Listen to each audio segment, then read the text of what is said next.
The Alpha King had already buried 3 queens when he bound me to him. They say his mates never live long enough to give him an heir. I learned why the night he whispered, "I will not touch you until you beg me to." I was 22 the night my life was traded for a kingdom. Iron shackles bit into my wrists as they dragged me through the great hall, past banners soaked in my family's blood and glory. At the end of the aisle, he waited on the obsidian throne, the Alpha King everyone whispered about in terror. Jonathan. Bigger than any warrior I had ever seen, all corded muscle and old scars, with eyes like molten amber fixed on me as if I were prey he had already claimed. The binding circle flared beneath my bare feet, ancient runes burning my omega scent into the stone. I told myself I would endure him, hate him, fight him in every silent way I could until the curse that killed his queens finally took me too. Then he rose, stepped into the circle, caged my chin in his calloused hand, and growled against my mouth. "I will not stop until you carry my heir." Yet when the magic sealed us together and my body shook with terror, the Monster King only stepped back and said, very softly, "I will not touch you until you beg me to." They removed the hood just before the gates opened, as if the king deserved to see every flicker of my fear. Cold air slapped my face, sharp with iron and snow, and the sour scent of too many wolves in one place. The royal fortress rose ahead of us, carved straight from the mountain, its black stone walls knifing into a bruised sky. Torches burned along the battlements, casting a hungry orange glow over the courtyard where soldiers in dark armor watched my approach like they were already picturing my execution. I kept my chin high anyway. My father always said a stone never bowed, even with a sword at the back of her neck. He had bowed in the end. I had watched him do it in the judgment hall, knees cracking on marble, voice shaking as he begged the king for mercy that never came. Treason, they called it, plotting against the crown, trading secrets to rival packs. Maybe some of it was even true. It didn't matter. The verdict was already written the moment House Stone fell out of favor. The chains between my wrists clanked as the guards shoved me forward. My ankles were cuffed too, the short length of iron forcing small steps that made me feel like a child learning how to walk again. Omegas were supposed to be protected, cherished, kept behind silk and smiles. I had grown up believing that lie. Tonight the metal biting into my skin told me exactly what my scent was worth when a kingdom needed a sacrifice. The massive gate creaked open and swallowed us whole. Inside, the fortress was worse. The courtyard teemed with warriors, their armor etched with the king's sigil, a crown wrapped in the jaws of a wolf. Eyes tracked me from every corner, curious, contemptuous, hungry. News travels fast in a kingdom ruled by an alpha who has buried 3 queens. Everyone wants to see the next doomed bride. A guard jerked my chain. "Move, Omega." I bit the inside of my cheek and walked. We passed training yards stained with old blood, a row of cages that still smelled faintly of prisoners and fear, and a high tower where ravens circled, black against the storm clouds. I told myself to catalog everything, every door and shadow and guard rotation. Not because I believed I could escape, but because pretending I could kept me from breaking. They led me into the heart of the fortress, through a pair of towering doors of dark wood banded with iron. Heat rolled out to meet us, along with the thick scent of smoke, fur, and dominance so heavy it made my lungs stutter. The throne hall, the ceiling soared high above, lost in shadows. Stone pillars flanked a long strip of obsidian that ran like a river from the doors to the dais at the far end. Banners hung between the pillars, crimson cloth emblazoned with that devouring crown sigil. Braziers lined the walls, flames snapping and spitting, throwing light over the crowd already gathered to witness the spectacle. And at the center of it all, waiting on his throne, carved from a single block of black stone, sat the Monster King, Alpha Jonathan. Rumors had painted him 100 different ways. Some said he was half feral, more beast than man, kept chained when he wasn't fighting. Others swore he was cold as ice, a strategist who never dirtied his own hands, killing with signatures instead of claws. A few whispered about the curse, how every queen he took died before she could quicken with his heir, as if the moon herself refused to let his bloodline continue. None of those stories prepared me for the reality. He didn't look like a man wasting away under a curse. He looked like war given a body. He was enormous, even seated, shoulders so broad the armor over them seemed barely able to contain him. Dark leather and metal molded to his torso, the plates scarred from old battles that no court artisan had been allowed to polish away. His bare forearms were corded with muscle, veins standing out against tanned skin, hands relaxed on the arms of the throne but never truly at rest. Long dark hair was pulled back from his face in warrior braids threaded with small rings of silver, catching the firelight when he moved. And oh, those scars! A white line cut through his left eyebrow and disappeared into his hairline. Another jagged mark traced the side of his neck, disappearing beneath his collar. This was not a king who hid behind others. He carried every war he'd ever fought on his skin. But it was his eyes that stole the air from my chest. Amber, molten and sharp, they locked onto me the moment I stepped into the hall. The murmurs of the gathered court faded to a low buzz in my ears. I could feel his gaze the way I felt heat from an open flame, too intense, too focused, as if he were weighing every ounce of me and finding nothing he hadn't expected. No softness there, but no wildness either, just lethal calculation. I had promised myself I wouldn't bow. I didn't. The guards forced me to my knees instead. The chains rattled as they shoved my shoulders down, palms biting into flesh already bruised. My forehead almost touched the cold obsidian at my knees. The stone thrummed faintly under my skin, like a heartbeat I couldn't place. Power lived in this hall, old and bitter and hungry. It recognized me. The Omega offered up like a lamb on a black altar. "Raise her," a voice said, his voice. Deep, roughened by use and command, it rolled through my bones like distant thunder. The guards hauled me upright until I was kneeling, but no longer forced to bow. My neck prickled as I looked up, meeting the gaze of the man who owned my fate. Jonathan considered me in silence. He didn't leer the way some alphas did when they looked at Omegas. He didn't sneer in disgust at the treason mark burned into the skin just visible above the torn collar of my dress. His gaze swept over me once, taking in the chains, the bruises, the way I instinctively angled my body as if it could shield my scent from so many watching noses. Then his eyes returned to my face and stayed there. "What is your name?" he asked. The crowd reacted to that, soft gasps and low whispers. The king didn't know the name of the woman being bound to him. That was how little I mattered. My mouth was dry. "Kira Stone, your majesty." Something flickered in his eyes at my surname, gone so quickly I almost doubted I'd seen it. "A stone," he said. The last one, heat burned behind my eyes, but I forced my chin higher. "So it seems." A corner of his mouth twitched, not quite a smile, not quite contempt. Then he rose. The hall seemed to tilt around me as he descended the steps from the throne. 1 pace, 2, 3.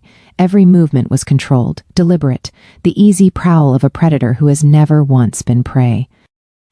Warriors shifted aside as he passed, not because he needed the space, but because they couldn't help it. His presence pressed against my skin, thick and heavy, making my Omega instincts whimper even as my mind screamed. "Run," those instincts whispered, uselessly, submit, survive. I dug my nails into my palms until pain cleared the fog. He stopped a breath away from me.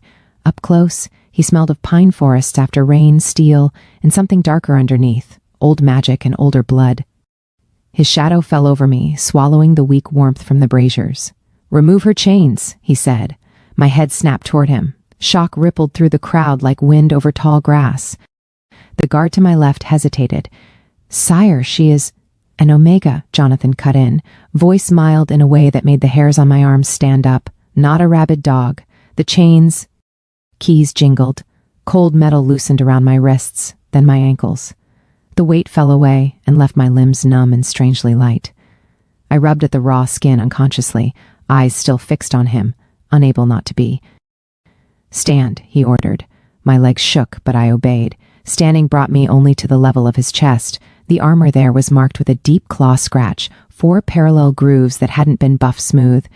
His heart beat steady beneath him, unbothered. He reached out, and reflex made me flinch. His hand didn't grab or shove.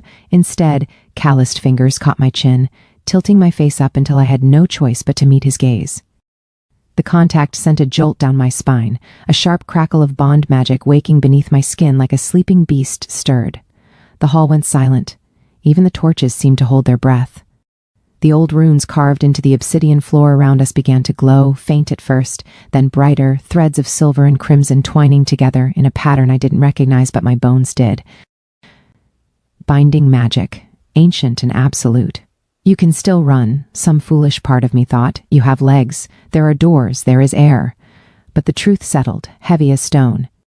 There was nowhere to go that his reach wouldn't follow, nowhere in this kingdom or beyond, where the scent of his claim wouldn't find me once the bond sealed. His eyes never left mine as the magic rose, wrapping around my wrists, my throat, my heart.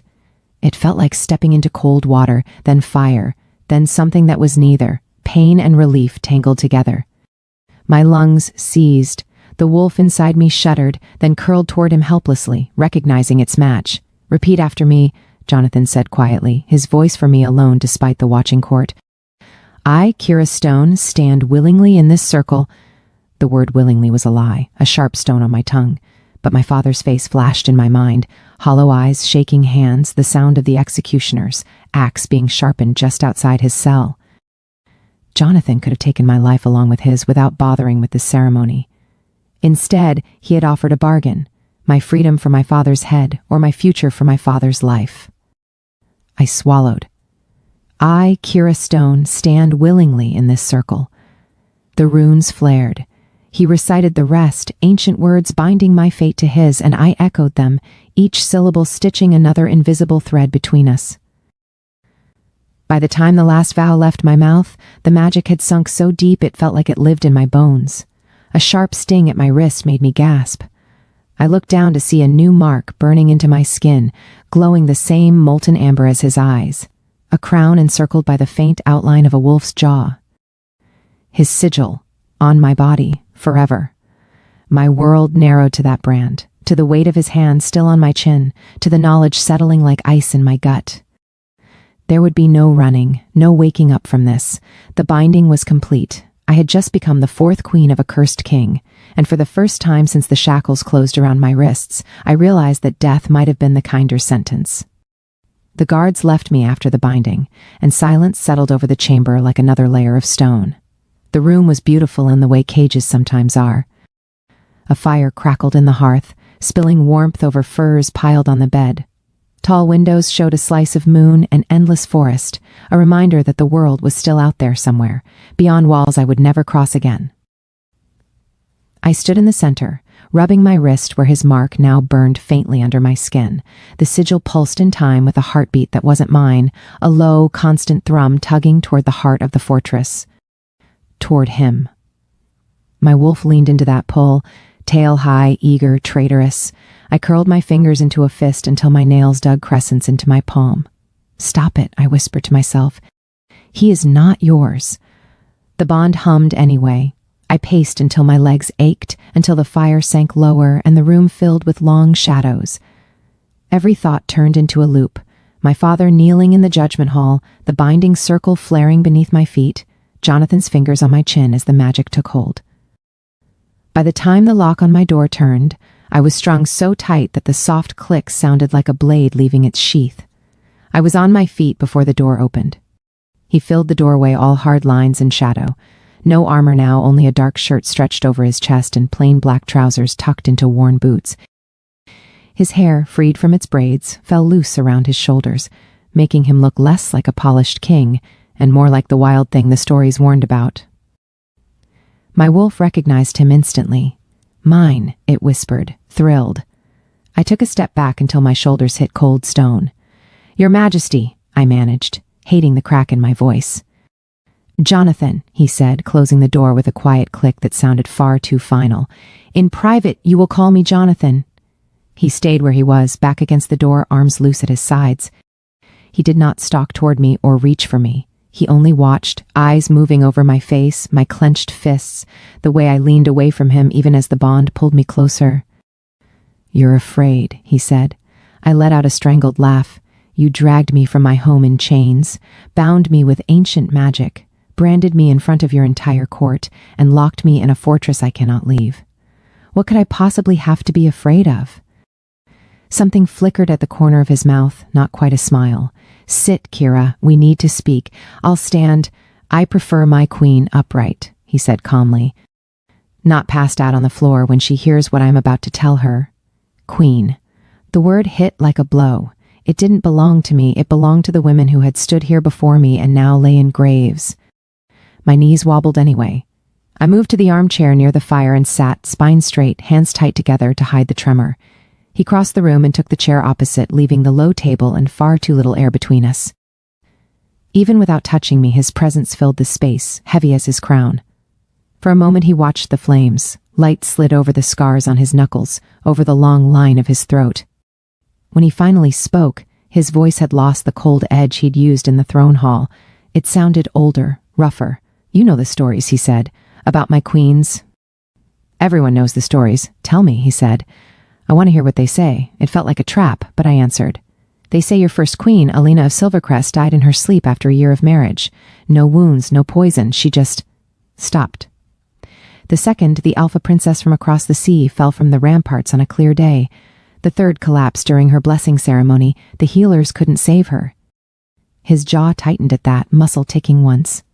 "And the gossip's conclusion? That you're cursed," I said.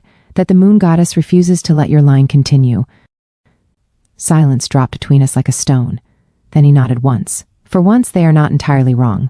Cold slid down my spine. "So it's true. There's an old curse on my blood," he said. "Older than this fortress, older than the throne. My great-grandfather butchered an allied pack rather than share land. Their seer bled out on his floor and promised him our line would die with grief. No mate living long enough to give us an heir." He turned his palm up, staring at it as if he could see the stain of that night. "My father called it superstition. He took 4 mates. None carried his child to term. 2 died screaming. He turned to darker bargains after that. Blood magic, forbidden runes, omegas taken from their beds in the night. By the time he died, the curse had feasted enough to last generations." My stomach twisted. "And you?" "When I took the crown, I swore to rule differently," he said. "But a vow does not erase blood. I believed strength and will were enough to break a dead woman's words. I married. The curse disagreed." "You kept marrying," I whispered, knowing what might happen. "I am king," he said flatly. "Without an heir, this kingdom fractures the moment I fall. There are alphas waiting for that crack, sharpening their knives. You saw some of them tonight."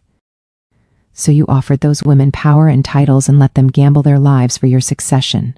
"I warned them," he said. "They chose with clear eyes. It doesn't excuse their deaths, but I will not paint them as lambs dragged to slaughter. They were queens. They chose." "And still died," I said. His throat worked. "And still died." The fire popped. Somewhere far below, a wolf howled, the sound distant and lonely. "Why me?" I asked. "Why drag a traitor's daughter into your curse?" His gaze settled on my face, sharp and searching. "Because I learned something. The curse does not simply kill. It strains the bond until it rots from the inside. Fear, resentment, hatred. Every queen grew to despise me before the end. Some quietly, some loudly enough to shake the walls. The words cut deeper than I expected. I had wanted to hate him. Hearing others had done so first made it feel unoriginal. "But when the binding circle flared around you," he went on, "the bond felt different, stronger, wilder. The seers felt it too. They believe the curse can be broken, but not by ceremony or duty.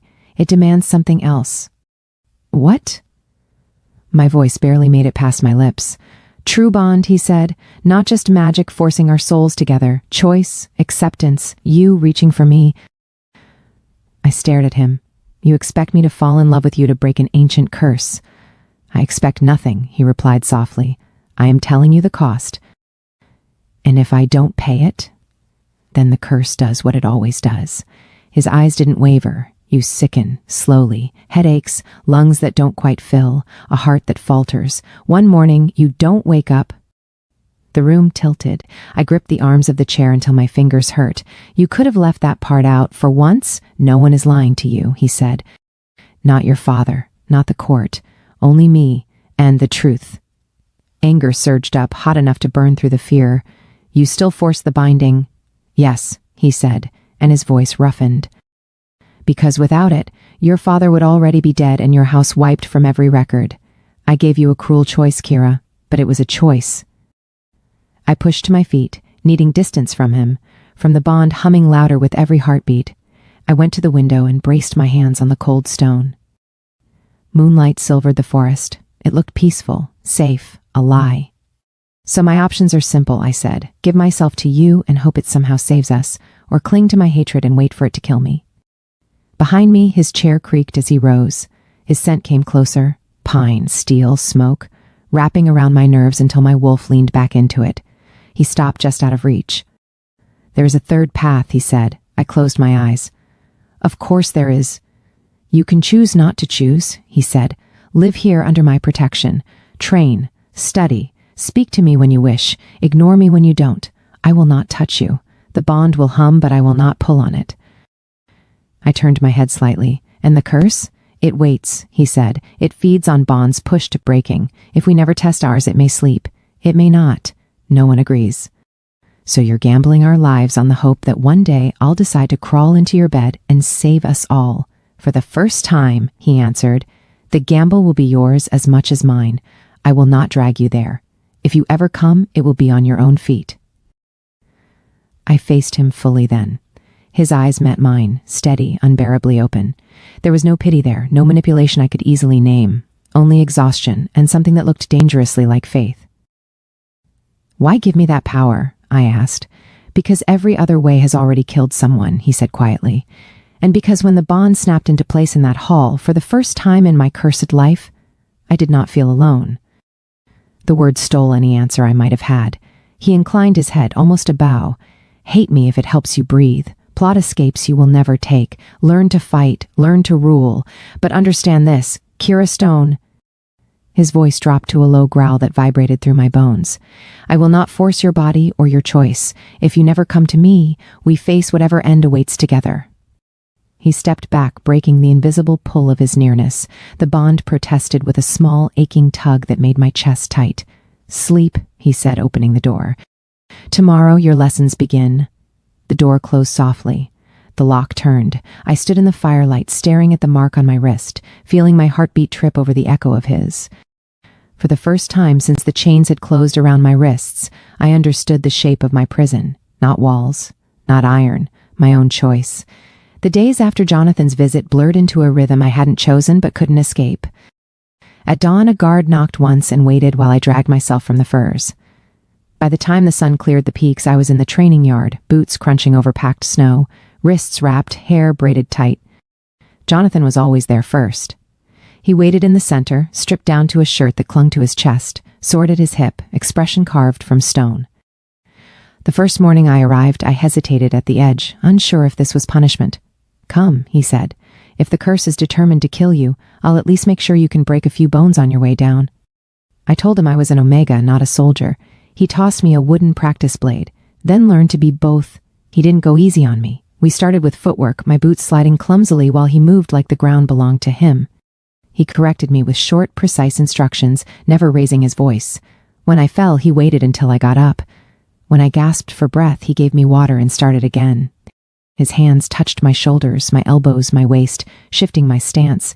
Each contact was impersonal, clinical, and it infuriated me that my skin still burned afterward. The bond hummed constantly between us, thick as winter air. Every time he stepped close, my wolf surged toward him, eager. I learned to lock my jaw, to keep my eyes on his throat instead of his mouth.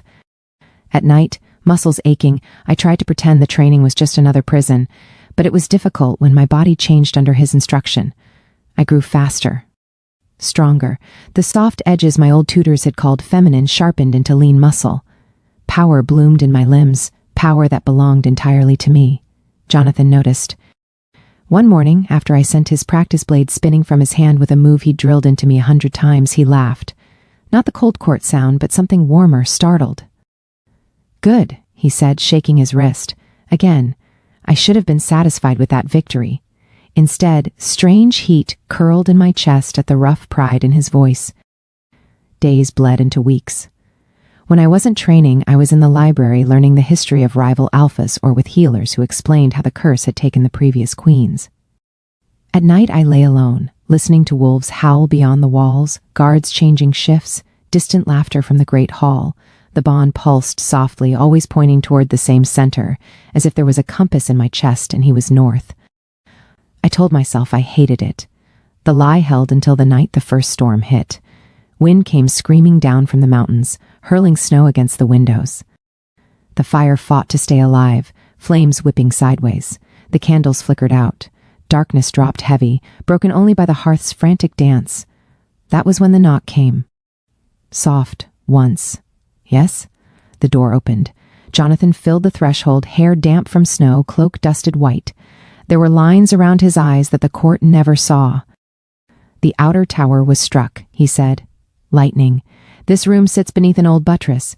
If the stone fails, you'll be crushed before anyone can reach you.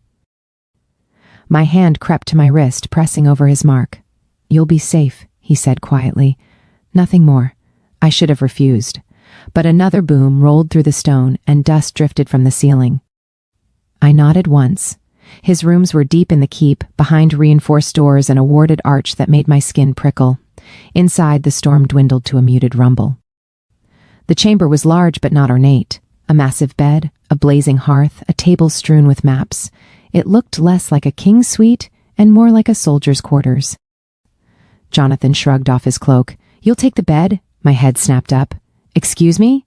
I'll take the couch. He nodded toward furniture, near the hearth. It won't be the first time. Every story I'd heard about him crumbled a little more. You dragged me here just to give me your bed? I dragged you here so falling stone doesn't kill you, he corrected. The bed is incidental. Eventually, exhaustion won. I edged toward the bed and perched on the edge, every muscle rigid. Jonathan blew out 2 candles, letting shadows pool.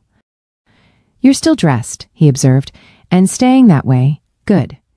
It will make training easier if you don't freeze to death tonight. He took a blanket and threw it over the couch, then paused. The storm growled outside. The bond is loud in storms, he said. If it drags at you, if you feel pulled, you may lie closer. I will not touch you. Not unless you ask me to. Heat scorched my face.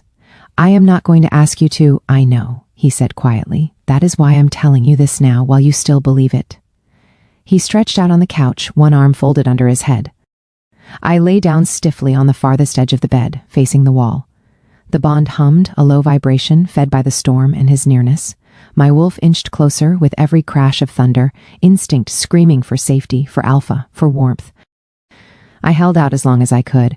Another tremor rattled the stones. I flinched hard. A soft rustle came from the couch. Kira, Jonathan murmured into the dark. Come here. The command should have infuriated me. Instead, it landed in my bones like relief. I slid off the bed and crossed to the couch. He had already shifted, making space, lifting the blanket. My heart hammered. This was madness. I lay down with my back to him, as far on the edge as the narrow cushions allowed. The warmth of his body was immediate, solid and unbearably real. His arm came around me, not possessive, not wandering, simply wrapping me in heat. His hand settled, open and still, against my ribs. The bond exhaled, going from restless buzz to steady purr. Is this some twisted plan to make me dependent on you? I whispered. No, he said, voice a rumble against my shoulder.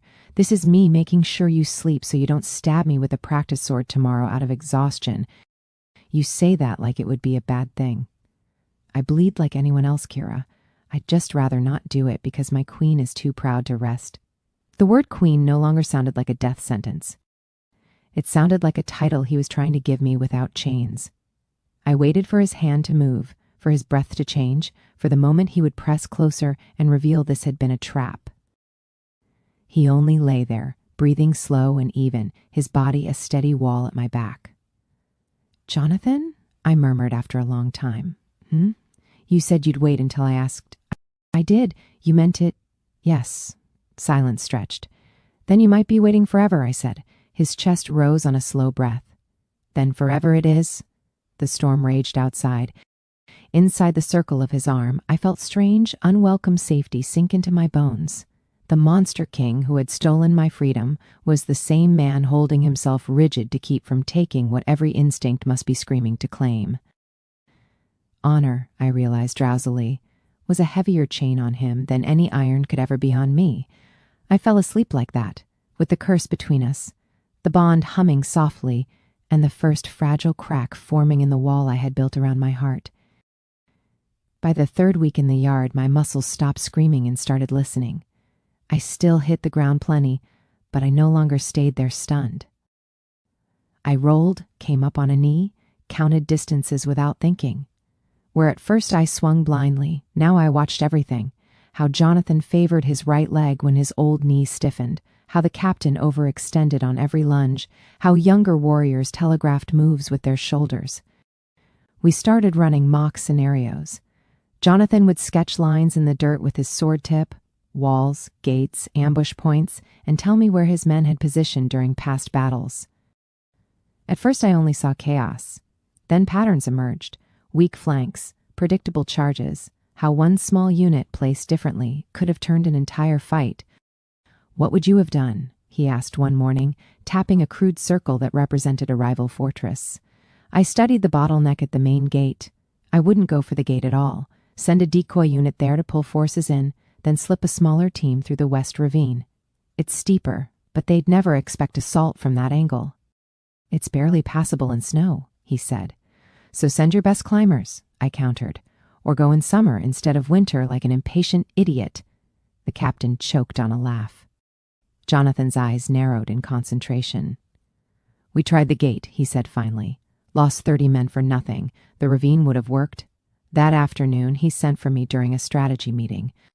The war room smelled of parchment and cold metal. Maps covered the table, weighed down by carved stones. Generals ringed the room, mid-argument when I entered. Conversation stumbled when they saw me. Jonathan stood at the head, one hand braced on wood. He didn't announce me or explain. He simply said, "Kira, tell them what you told me about ravines." A few faces tightened in offense at being asked to listen to an Omega.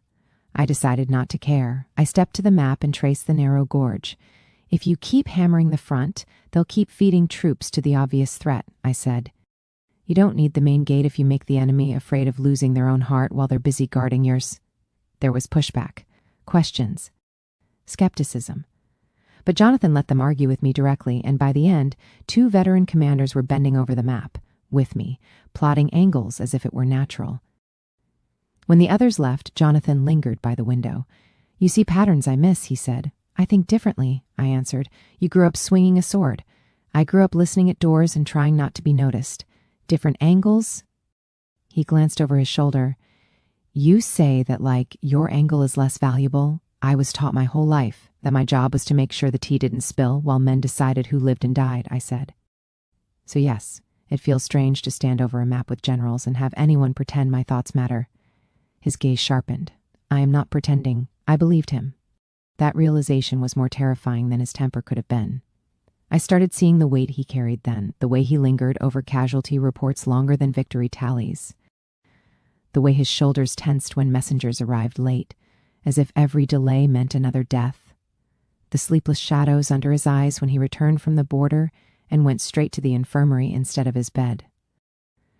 At night, I sometimes woke to find him standing at my window, shirtless, bare feet silent on stone. "Go back to sleep," he said the first time. "I was only checking the wards." "You have a dozen mages for that," I muttered. "I trust them," he said. "I trust my own eyes more." He looked like a man expecting the walls to fall at any moment. "You could lie down," I said. "Take some weight off your spine before it snaps." He huffed something that might have been a laugh.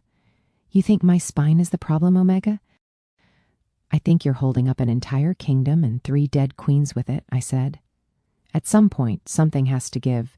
The next night, when restless pacing started again, he stopped at the foot of the bed. His hand found the edge of the mattress, fingers curling in the blanket. Slowly, like a man easing into cold water, he climbed in behind me and let his body settle against mine. He still didn't touch me beyond an arm draped loosely over my waist. No wandering hands, no demands. Just warmth and the steady thunder of his heart against my back, as if sharing body heat was another duty he had assigned himself. It should have felt like a trap. Instead, it felt like being chosen to hold a piece of the weight he carried. Somewhere in the middle of all that, my view of my own nature shifted. I had always been taught that being an Omega meant softness, sweetness, yielding, a creature to be sheltered and used, never trusted with edge or authority. But Jonathan never softened his world for me. He opened it and expected me to step into the blood and politics without flinching. In the yard, he relied on my speed and flexibility, forcing me to find ways to drop larger opponents using momentum, not brute strength. In the war room, he turned to me when talk grew vicious, asking quietly, "What are we not seeing?"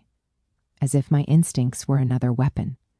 Once, after I warned him that a visiting alpha's smiles hid dangerous desperation, he canceled a private audience. 2 days later, the same alpha was caught bribing a guard to poison the well. "How did you know?" Jonathan asked that night. "I didn't," I said, "but his scent went sharp every time someone mentioned your lack of air. Desperation has a flavor." He nodded slowly. "Then we will listen to that scent." He never called my intuition weakness, never told me to stop being sensitive. He treated it the way he treated my developing sword arm, with respect, as something to hone, not hide. It was a quiet, insidious thing, the way that started to matter. One evening, after a long day that left him grim-jawed and silent, we sat together before his hearth. A bottle of dark liquor opened between us. Firelight painted gold across his scars. If the goddess truly meant to punish you for your ancestors, she chose a cruel way, I said. He looked at me over his cup. "You think this is about me?" "You carry it like it is," I said. "Like every death, every loss is personal failure. You're only one man, Jonathan. A cursed one at that." Something in his expression softened. "And you are only one Omega, yet you keep walking into rooms full of men who would dismiss you and making them listen." I snorted. "That's because you're standing behind me." "No," he said quietly, "it's because you stand as if you are not afraid of falling, and because you make them forget that Omega ever meant weak." My throat tightened. In that moment, I realized what had been changing since the first day in the yard. My body had grown stronger, yes, but it was my sense of self that had shifted most. He wasn't trying to turn me into something other than Omega. He was forcing me to see that the very traits I had been taught to despise, my intuition, my sensitivity, my ability to read a room, were exactly what made me dangerous in his world. And he valued that danger. Sitting there, watching the most feared alpha in the kingdom trust me with his maps, his nights, his silence, I understood something I hadn't wanted to admit. The man who had chained me to him saw power in me I had never been allowed to claim. That was the moment my hatred stopped feeling like a shield and started feeling like a cage of my own making. The summons to court came on a morning cold enough to bite. I was still sweating from drills when Jonathan strode into the yard in full formal dress, black and silver catching the weak sun. Warriors snapped to attention. He ignored them and came straight to me, gaze sweeping over my practice leathers, the sword still in my hand. "Tonight," he said. "Full court, the northern alphas are here. You will stand beside me." My fingers tightened on the hilt. As what? Proof the curse hasn't killed this queen yet? His jaw flexed. "As my queen." The word still scraped inside my chest, but he'd said it too many times now for me to pretend he didn't mean it. I nodded once. He turned and left without waiting for further argument, cloak snapping behind him. By evening, the great hall had transformed into a wolf's den dressed as a palace. Torches blazed, banners hung heavy from the rafters, and the air was thick with dominance and perfume and the sharp metallic edge of anticipation. This was not a celebration. It was a test. Mar laced me into a deep red gown that bared the curve of my throat and the edge of Jonathan's mark. My hair was braided and pinned with silver, more weapon than ornament. I barely recognized the woman in the polished metal mirror, an Omega wrapped in silk, wearing defiance like armor. When the doors opened, the roar of voices dipped, then thinned into a low murmur as I walked the aisle alone. I felt every stare like claws on my skin. Curiosity, contempt, hunger. I kept my head high and my steps measured, the way Jonathan had taught me. Move like you own the floor, even if they all know you don't. He waited at the base of the dais, crown on his brow, shoulders squared. When I reached him, he extended his hand. Not a command, an invitation. I took it. He led me up the steps and did not seat me behind him or to the side. There was only one throne, but he positioned me at his right shoulder, where every eye in the hall would see us as one line of power. The northern delegation entered late, all deliberate arrogance. At their head walked Gregor of Iron Peak, broad and thick-necked, gray in his beard and smug in every step. His gaze slid over the hall, paused on me long enough to make my skin crawl, then fixed on Jonathan with a predator's grin. "Alpha King," he said, voice carrying. "You summoned us to speak of borders and oaths. Instead, I find you parading a new bride." Low laughter rippled through his men. Jonathan's expression didn't flicker. "We can discuss several matters at once, Gregor. I assure you, my capacity is not as limited as yours." More laughter, this time from our side. Gregor's eyes narrowed. "Perhaps. Yet rumors blow colder than your mountain winds. They say you take queens the way other men take breath, and bury them just as quickly. 3 so far, yes?" His gaze flicked to me again. "And this one, still slender, still unclaimed. No heir." The hall tightened around us. Jonathan's fingers dug into the arm of his throne. His wolf flooded the air, hot and furious. Gregor smelled it and smiled wider, sensing blood in the water. "A kingdom without an heir is a feast laid out for scavengers," Gregor went on. "You ask us to renew oaths to a line that ends with you. Perhaps it is time to consider a stronger house for the crown, one that can actually—" "Careful," I said. The single word cut clean through the noise. Every head turned toward me. I stepped forward, past the arm of the throne, so I stood at the edge of the dais looking down at Gregor. My heart hammered, but my voice was steady. "If you finish that sentence, I will assume you are volunteering to be the first example of what happens to those who insult my mate in his own hall." A murmur swept the room. Mate. I'd chosen the word on purpose. Gregor's brows shot up, bold tongue for an Omega bought with her father's life, bold tongue for a queen who has listened to you talk for less than 2 minutes and already grown bored, I replied. "You traveled across half the kingdom to stand here and repeat gossip like an old aunt? Disappointing." His smile thinned. "We speak of succession, of your king's failure to secure his line." "You speak of things you don't understand," I said. "You think a crown's strength lives only between a king's legs. How small your world must be." Laughter broke from somewhere near the back. Gregor flushed. "You mock the lack of heirs," I continued, voice rising. "But I see a king who has held this realm together through war and famine and betrayal, while packs like yours circle, snapping at scraps. And still you stand on his stone, under his banners, protected by his walls. Perhaps ask yourself what that says about his strength and your dependence." Gregor took a step closer to the dais, hands curling into fists. "Careful, girl. Iron Peak does not bow to soft throats and pretty words." "Oh, I agree," I said. "You bow to force, to fear, to the wolf who stands his ground while others posture. Look at him." I gestured back at Jonathan without turning. I could feel him just behind my shoulder, a wall of heat and restrained violence. "This is a king who has buried queens and enemies both," I said, "and still he stands. Still we stand. If you truly believed his line was finished, you wouldn't waste breath taunting him. You'd be mustering your warriors on our borders instead of hiding your trembling behind jokes." Silence, then a few low, appreciative chuckles. Not all of them from our side. Gregor's jaw worked. "You forget your place." "No," I said softly. I closed the last step between us until I had to tilt my head back to meet his eyes. "I am defining it." For a heartbeat, no one moved. Then Gregor stepped back. "My words were ill-chosen," he said through his teeth. "I meant no disrespect to your union." "Yes, you did," I answered, "but we'll pretend otherwise. For tonight," I turned my back on him, a calculated insult, and walked up the steps as if my legs weren't shaking. Jonathan watched me come, eyes burning. When I reached him, he caught my hand in his, fingers tight. "That was reckless," he murmured, low enough only I heard. "And magnificent." "You're welcome," I whispered. He faced the hall again, voice ringing with iron. "Let there be no more questions about my queen's place. Any who doubt it may take the matter up with her directly. If they dare—" A ripple of uneasy laughter. No one rushed to volunteer. Later, when the court finally dispersed and the hall emptied to echoes, we remained on the dais alone. I could still feel the imprint of 100 stares on my skin, but beneath it all was a sharper, brighter sensation, power. Not the kind I'd grown up fearing in alphas, the power to harm, to command, to take. This was the power of words landing like blows, of seeing a room full of wolves shift their stance because I refused to flinch.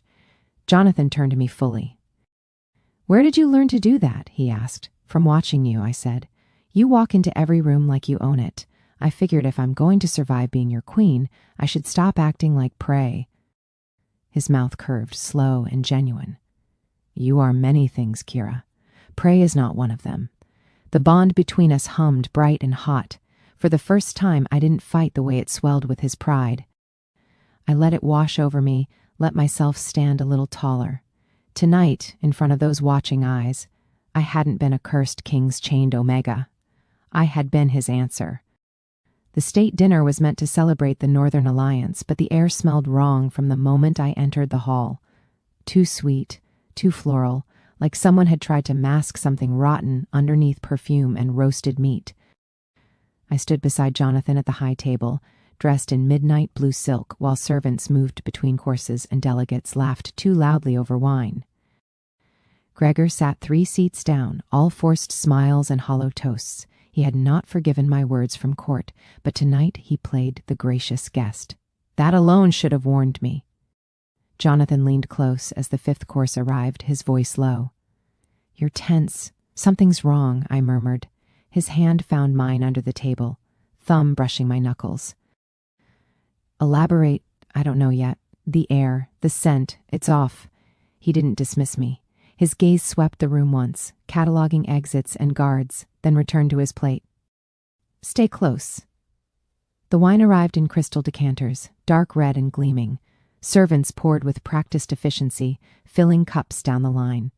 When they reached Jonathan's goblet, I watched the liquid catch torchlight, watched it settle, and my stomach twisted hard.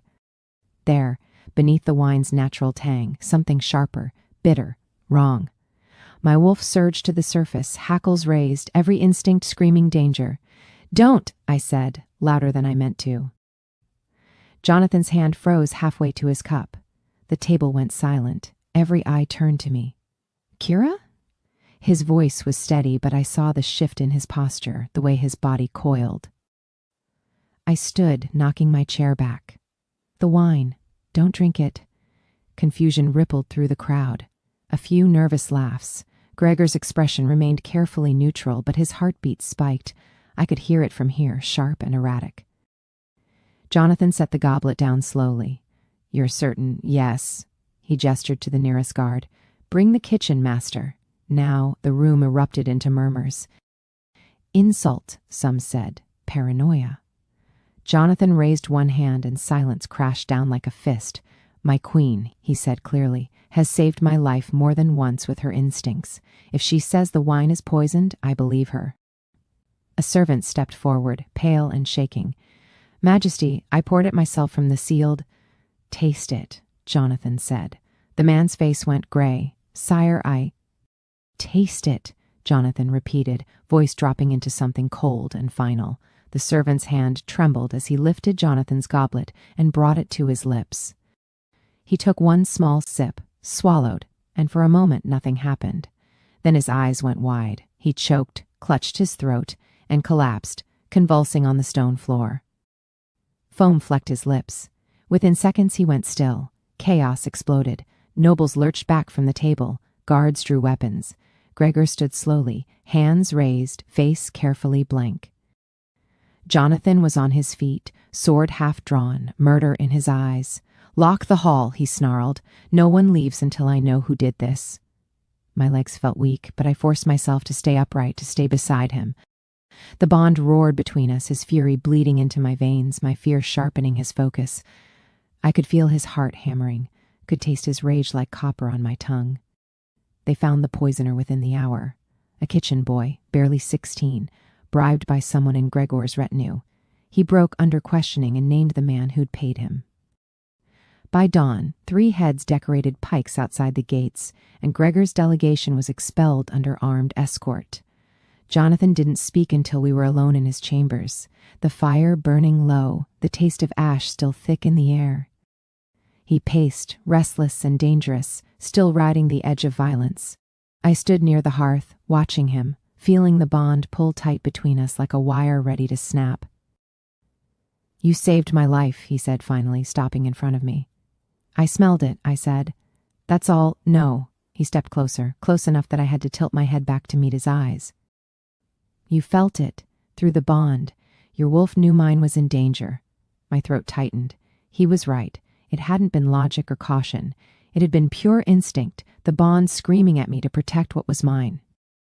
Jonathan, I have lost 3 queens, he said, voice rough. 3 women who stood where you're standing now. Alina lasted a year before the curse took her in her sleep. Isara fell from the ramparts during a storm. Marin collapsed at her own blessing ceremony. His hands curled into fists. I felt each one die through the bond, felt their hearts stop, their fear, their pain, and I could do nothing. My chest ached. You don't have to tell me this. Yes, I do. He reached out, fingers brushing my jaw, tilting my face toward the light. Because tonight I felt you through the bond. Not fear, not pain, fury, protectiveness. You didn't cower when danger came for me. You stood and challenged it. His thumb traced my cheekbone, and I couldn't breathe.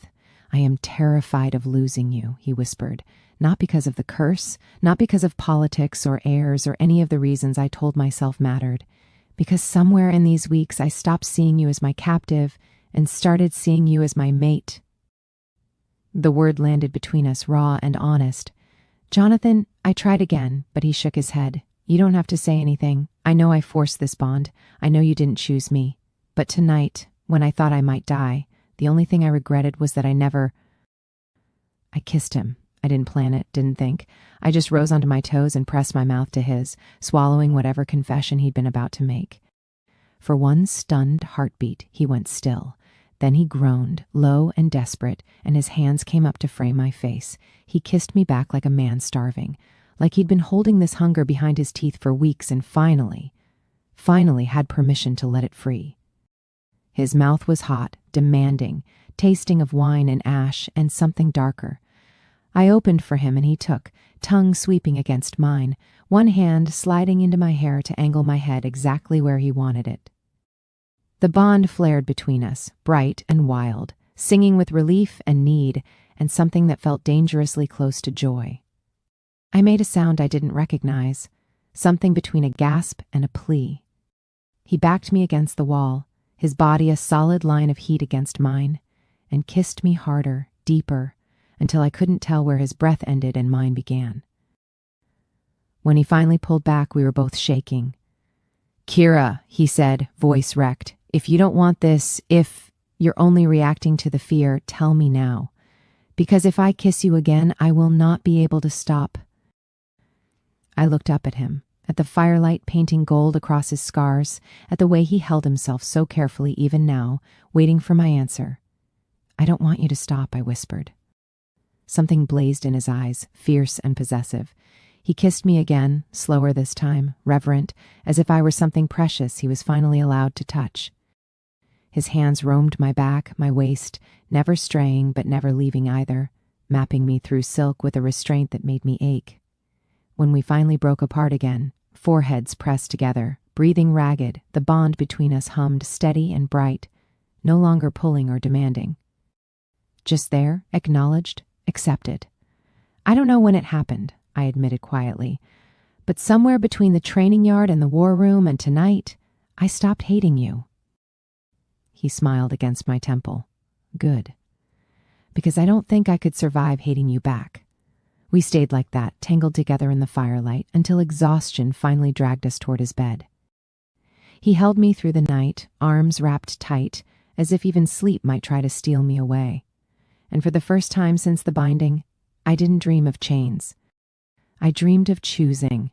The heat struck 3 days after the assassination attempt, and it felt like being shoved into a furnace from the inside out. One moment I was crossing the courtyard toward the training yard, thinking about footwork drills. The next, my knees buckled and white-hot fire ripped through my veins. My vision blurred. Every inch of my skin became too tight, too sensitive, too aware of the bond humming between Jonathan and me like a live wire. Someone shouted my name. Boots pounded on stone. Then his scent hit me. Pine, steel, smoke, alpha, and my wolf surged so hard I almost sobbed with relief. Strong arms caught me before I hit the ground. Kira, his voice was raw. Look at me. I dragged my gaze up. Jonathan's face swam into focus, his pupils blown wide, jaw clenched so hard a vein jumped in his neck. Even through the haze I could tell his scent had changed, rut already stirring in answer to my heat. "Alpha," I whispered before I could stop myself. Every muscle in his body went rigid. He scooped me up and barked orders I couldn't follow. Clear the halls, lock the inner doors, no one comes near. The fortress blurred past, stone, torches, startled faces, until a heavy door slammed and the world narrowed to the familiar shadows of his chambers. He laid me on the bed like I was made of glass. The sheets felt like ice and flame all at once. I arched against them, desperate for relief I couldn't name. "What's happening?" I gasped, even though I already knew. "Your first heat," he said, voice strained. It came early. Another wave hit, harder, and I curled on myself, nails digging into my palms. My body ached, empty and burning, every instinct howling one word: mate. "Please," I choked. "It hurts."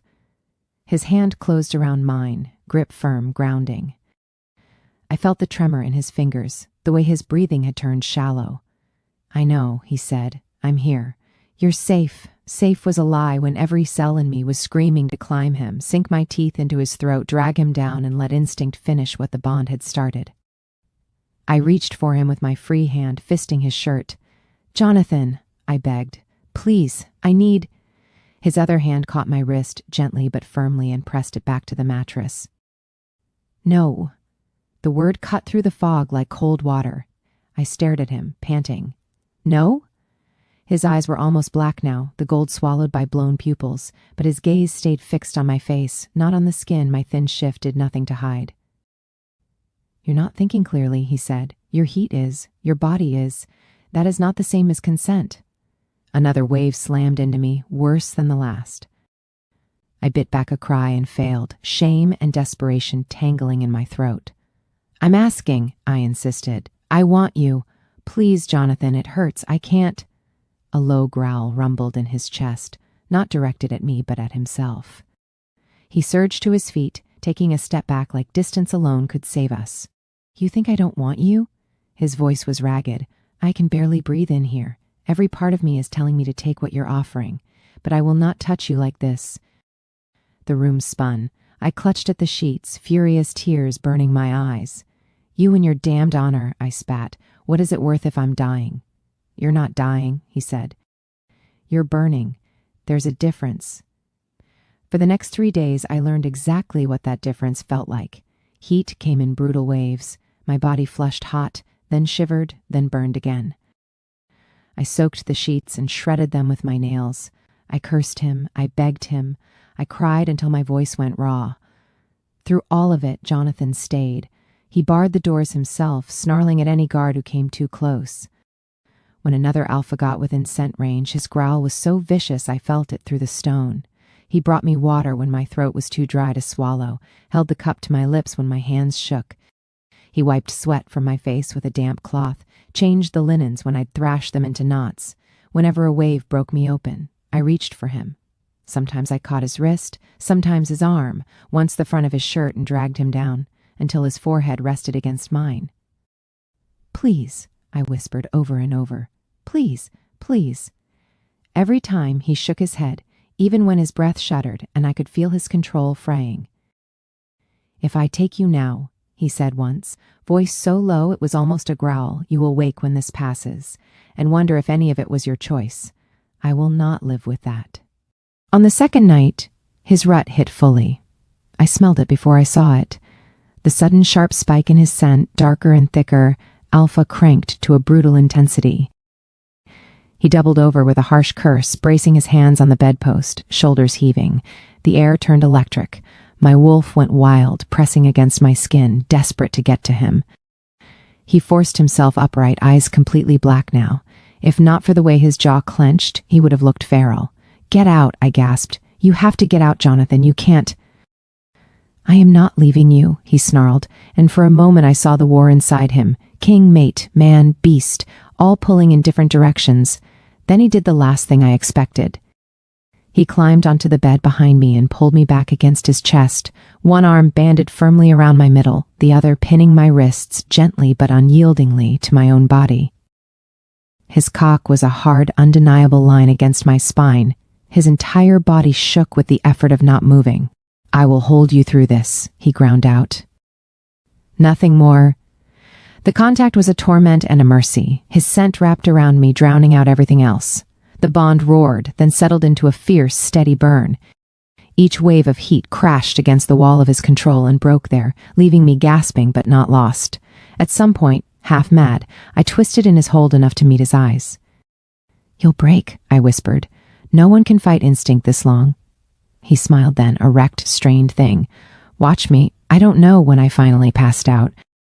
I remember only his heartbeat under my cheek, his hand stroking my hair in slow, trembling motions, and his voice, rough and steady, murmuring nonsense in my ear like a lullaby made of curses and promises. When I woke, the fire had burned low. My body ached, but the fever had broken. The sharp, gnawing emptiness was gone, leaving only soreness and bone-deep exhaustion. The bond lay quiet, a warm hum instead of a scream. Jonathan was still there. He sat slumped against the headboard, head tilted back, eyes closed. Dark stubble shadowed his jaw, and there were bruised hollows under his eyes. His shirt was half unbuttoned, chest rising and falling in slow, even breaths. One arm was still wrapped around me, holding me close even in sleep, as if part of him hadn't believed the danger was over. I shifted. His eyes snapped open.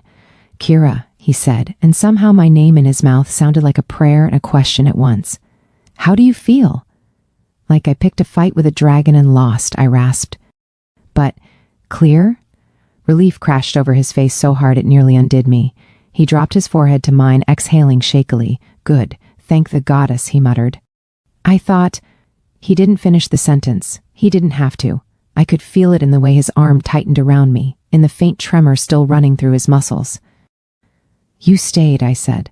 "Of course I stayed. You could have walked out, gone to some empty wing, ridden your rut out alone." "I could have," he agreed. His gaze locked with mine, raw and unguarded. "But you would have been here, burning, calling for me. I am not strong enough to abandon you to that. I am only strong enough not to take advantage of it." Silence settled between us, thick and fragile. "Why?" I asked quietly, though I already knew. "Because your choice matters more to me than my comfort," he said simply.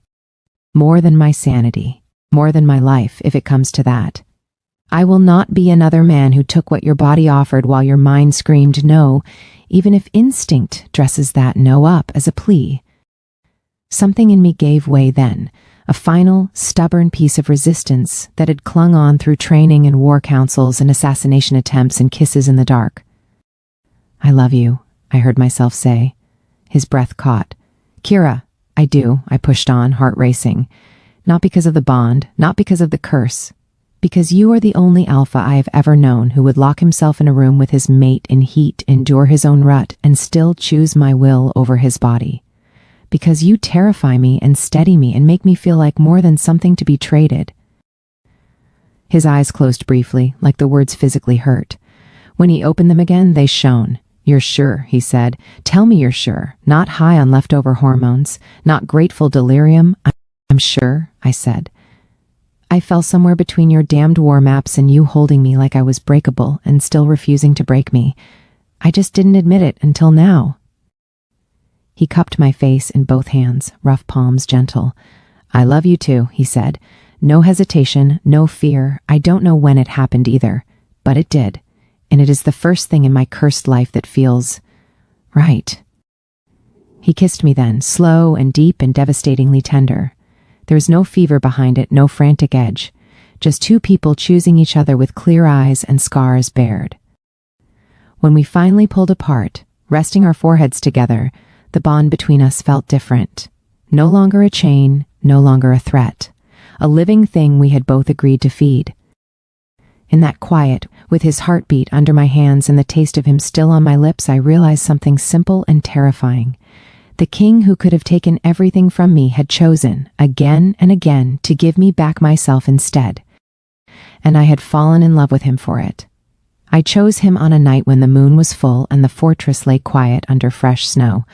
Not because my heat demanded it, not because the bond pulled or the curse whispered, because I wanted him, and I was finally ready to say it out loud without fear or hesitation. I found him in his study, bent over maps by candlelight, ink staining his fingers. He looked up when I entered, surprise flickering across his face. "Kira, it's late. Are you—" "I want to complete the bond," I said.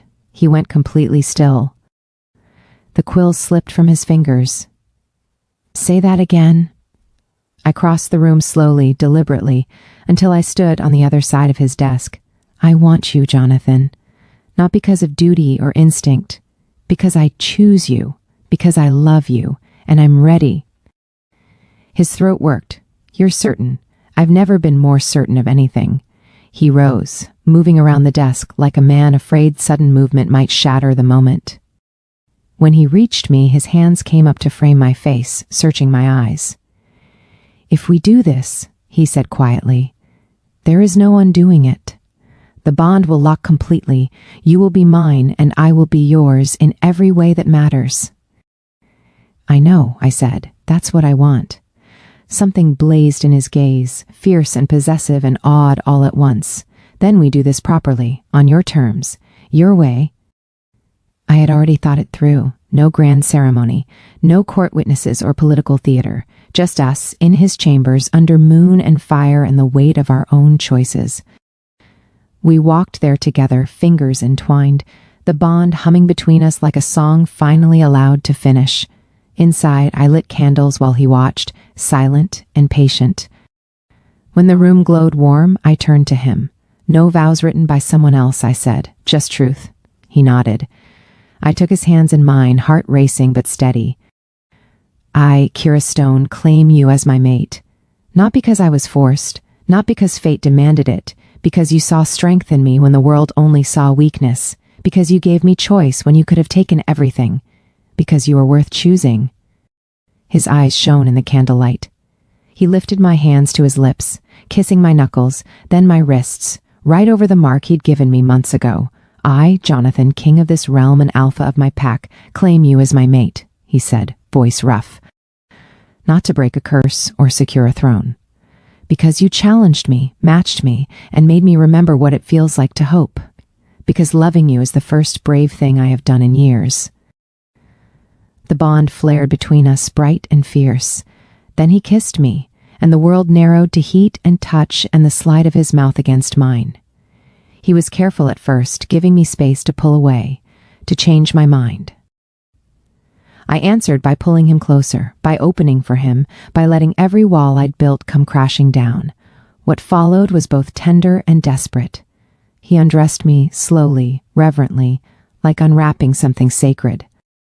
His hands mapped every inch of skin, his mouth following, murmuring words in languages I didn't know but understood in my bones.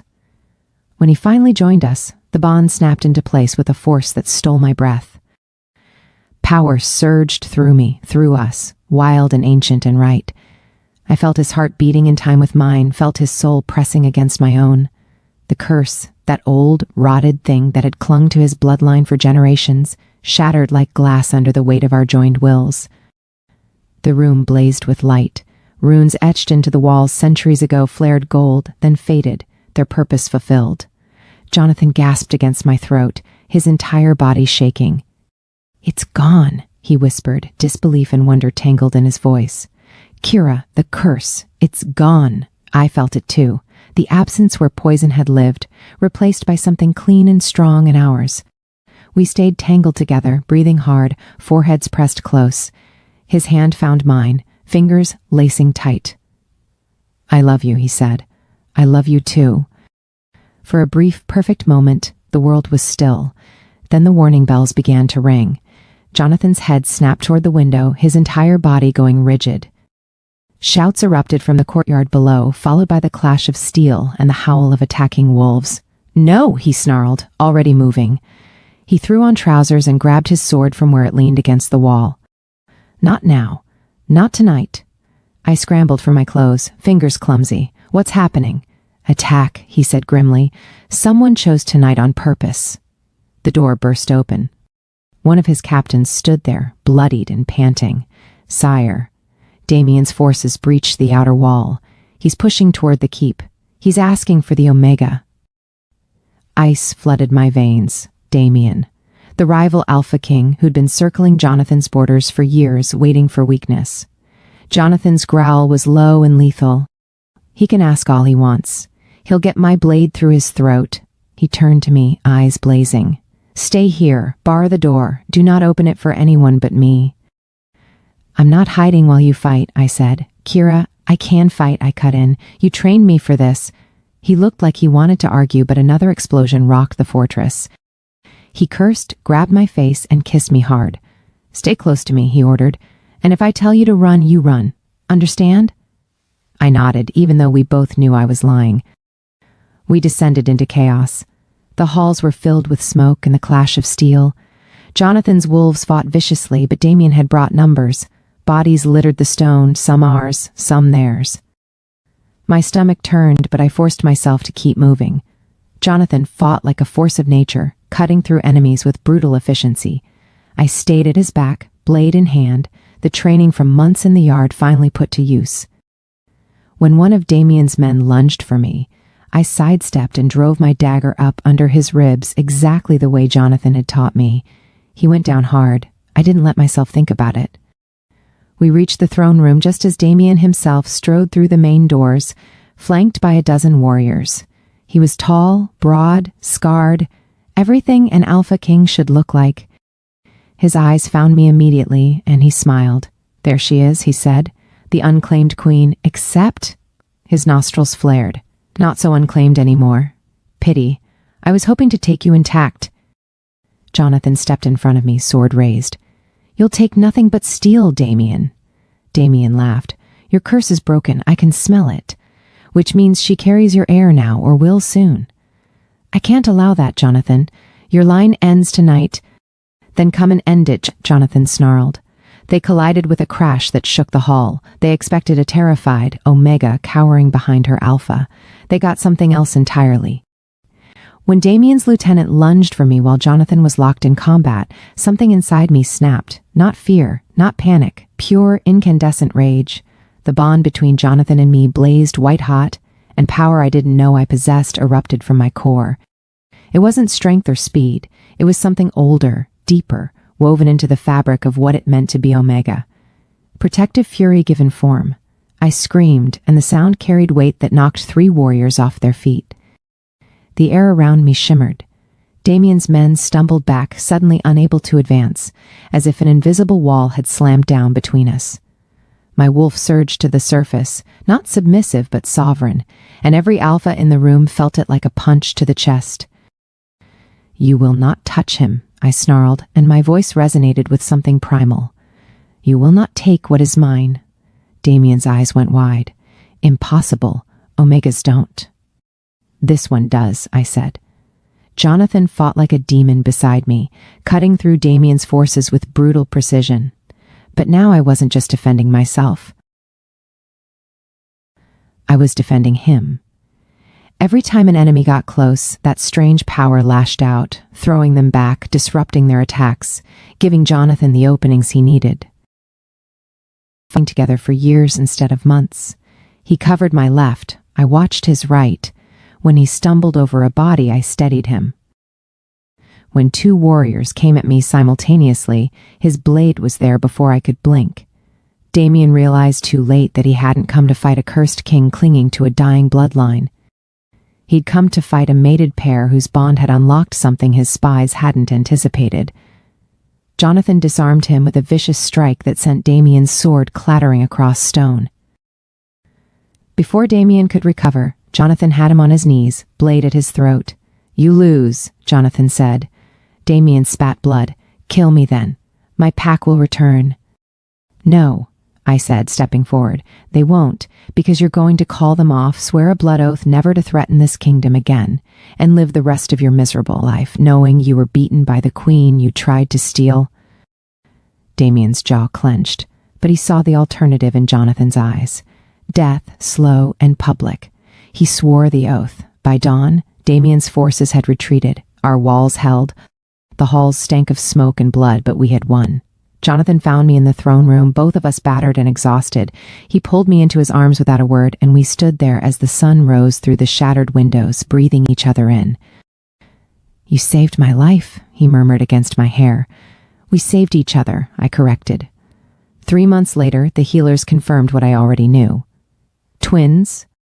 A boy and a girl, growing strong beneath my heart. Jonathan wept when they told him, not from fear this time, from joy.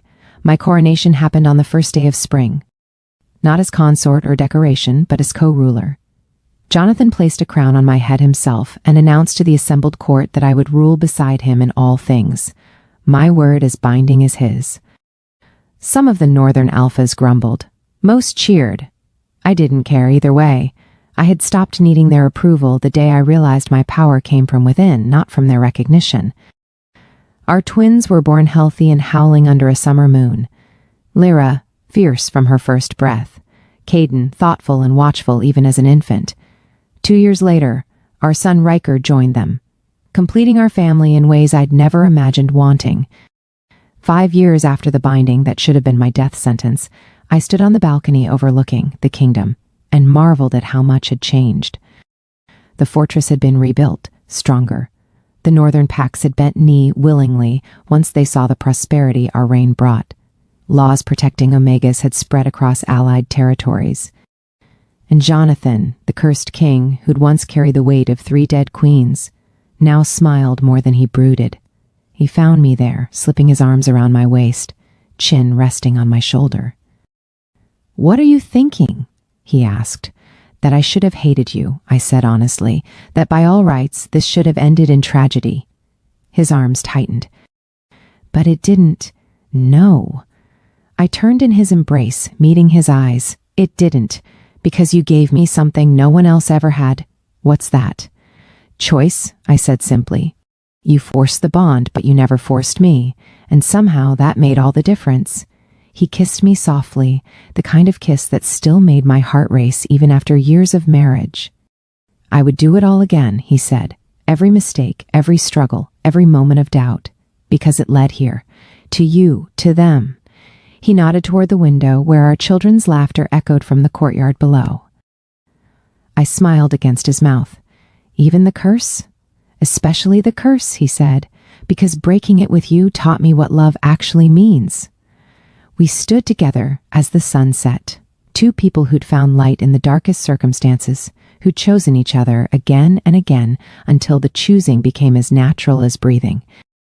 The bond that had been forced upon me became the foundation of everything I built. Queen, mate, mother, warrior, all of it born from a choice I made in chains and reclaimed in freedom. Sometimes the worst beginning leads to the most unexpected happiness. Sometimes a curse breaks, and what rises from the ashes is stronger than anything that came before. And sometimes the Omega everyone underestimated becomes the queen no one dares to challenge. I wouldn't change a single moment.